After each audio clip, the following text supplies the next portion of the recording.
السلام عليكم، كي دايرين؟ لاباس عليكم؟ نتمنى يا رب تكونوا كلكم بخير وعلى خير وفي احسن الاحوال. مرحبا بكم عندي في القناه. اليوم ان شاء الله غادي نوجد معكم هاد الطاكوس منزلي.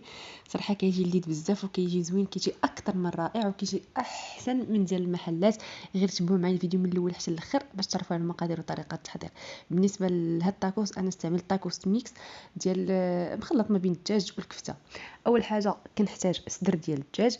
الكميه كتبقى على حسب عدد الافراد ديال الاسره. انا خديت هذه الكميه. بالنسبه لي انا غادي نوجد غير جوج، بالنسبه لجوج الناس خديت هذه الكميه فقط.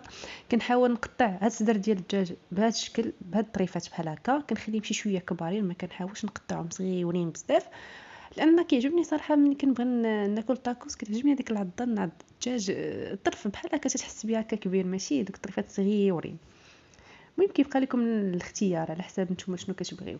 صافي كنقطعوا بهذه الطريقه وكنديروا في المقله اللي غادي نشحر فيها. بالنسبه للتوابل اللي كنستعمل، كندير غير شي شويه الملح، ما كنكثفش بزاف.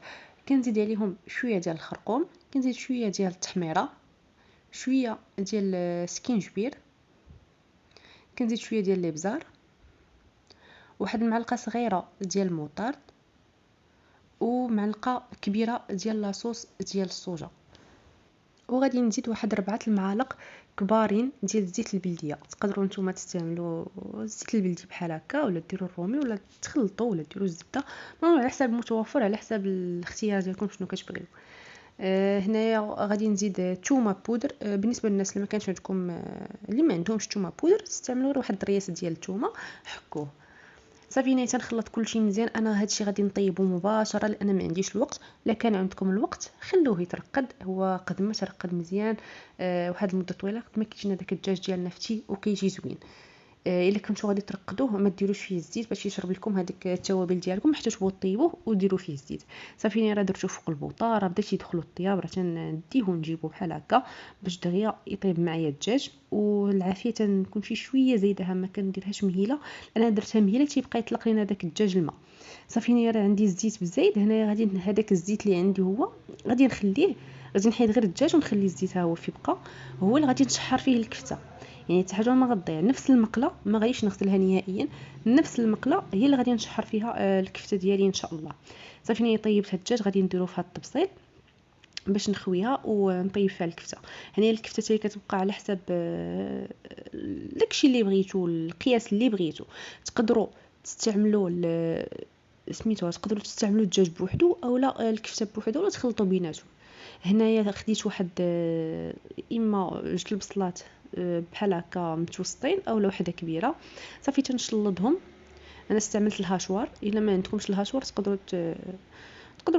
تشلضوها بحال هكا بيديكم. صافي كندير البصله هي الاولى،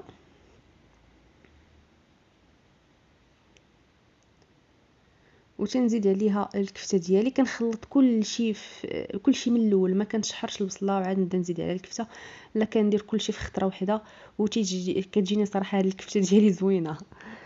هنا بالنسبه للتتبيله اللي غادي نتبلها، غادي ندير لها شويه ديال التحميره، شويه ديال السكينجبير، البزار، الخرقوم، وغادي ندير فيها حتى هي الثومه بودر، والملح راه حتى هي غادي نديرها من بعد. هنايا في هذه المرحله بالضبط كنت نسيتها، حتى درتها فوق البوطه عاد نسيت، عاد زدتها. وغادي نزيد شويه ديال الكمون. صافي هنايا كنديرها فوق البوطه وكنبقى ندي ونجيب فيها حتى كطيب لي هذيك الكفته ديالي.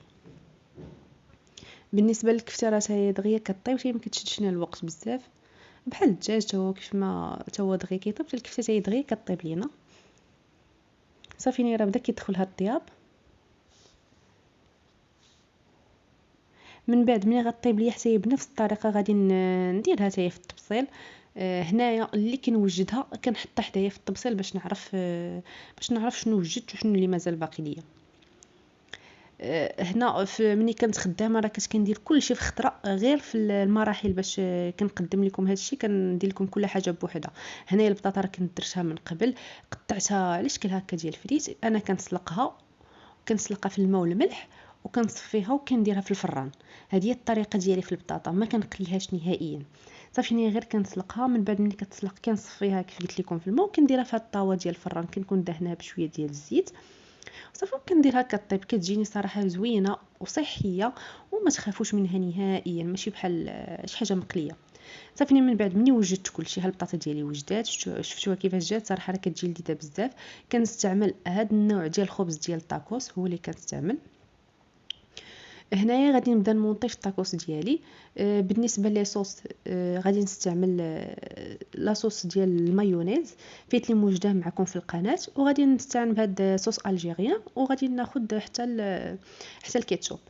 تقدروا تصايبوا هاد لاصوص الجيريان حتى تقدروا تصايبوها، يعني ساهله باش دغيا كتوجد حتى هي الا ما كانتش متوفره عندكم جاهزه.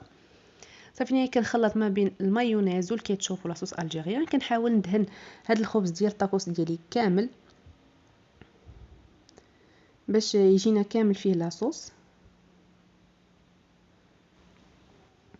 صافي هنايا من بعد ملي دهنت الخبز ديال الطاكوس غادي نبدا ندير في الدجاج هو الاول. شوف كيف شفتوا معايا راه كندير داكشي بالتساوي، يعني باش يكونوا بجوجهم بحال بحال. كنقسم الكميه اللي عندي كنقسمها على جوج وكنديرها. من بعد كنزيد عليهم الكفته، وعاد كنزيد الفريت. بالنسبه للفريت ما كنكثرهاش، كندير غير شويه، لان تبارك الله راه هو عامر، يعني ميمكنلاش نزيد نعمرو بزاف بالفريت، يعني تيبقى لنا الفريت هكا تناكلو معاه. من بعد كنزيد عليهم فرماج ديال الساندويتش، كناخذ غير وحده وكنقسمها على جوج. صافي هادشي اللي كندير. يعني في كل طاكوس كندير فيه وحده وكنقسمها على جوج، ما كنديرش كل واحد فيه جوج. صافي وغادي نطوي الطاكوس ديالي الطويه العاديه ديالو اللي معروفه، وكنوجد حدايا الاله ديال البانيني باش اللي طويتها كنحطها مباشره في البانيني. صافي هنايا غادي نخليه يطيب ونرجع معكم نوريكم الشكل ديالو النهائي كيفاش جا. صافي هنايا من بعد ما طاب، هذا هو الشكل النهائي ديال الطاكوس. صراحه كيجي غزال وكيجي لذيذ بزاف. عرفتوا غير جربوه والله ما غادي تندموا، غادي يجيكم بنين، غادي يجيكم احسن من ديال الزنقه. انا متاكده الا تبعتوا الطريقه ديالي غادي يجيكم لذيذ بزاف غادي يجيكم زوين. وكتعرفوا ريوسكم شنو مصايبين وشنو مطيبين على يديكم. هنايا راه كنقسموا معكم.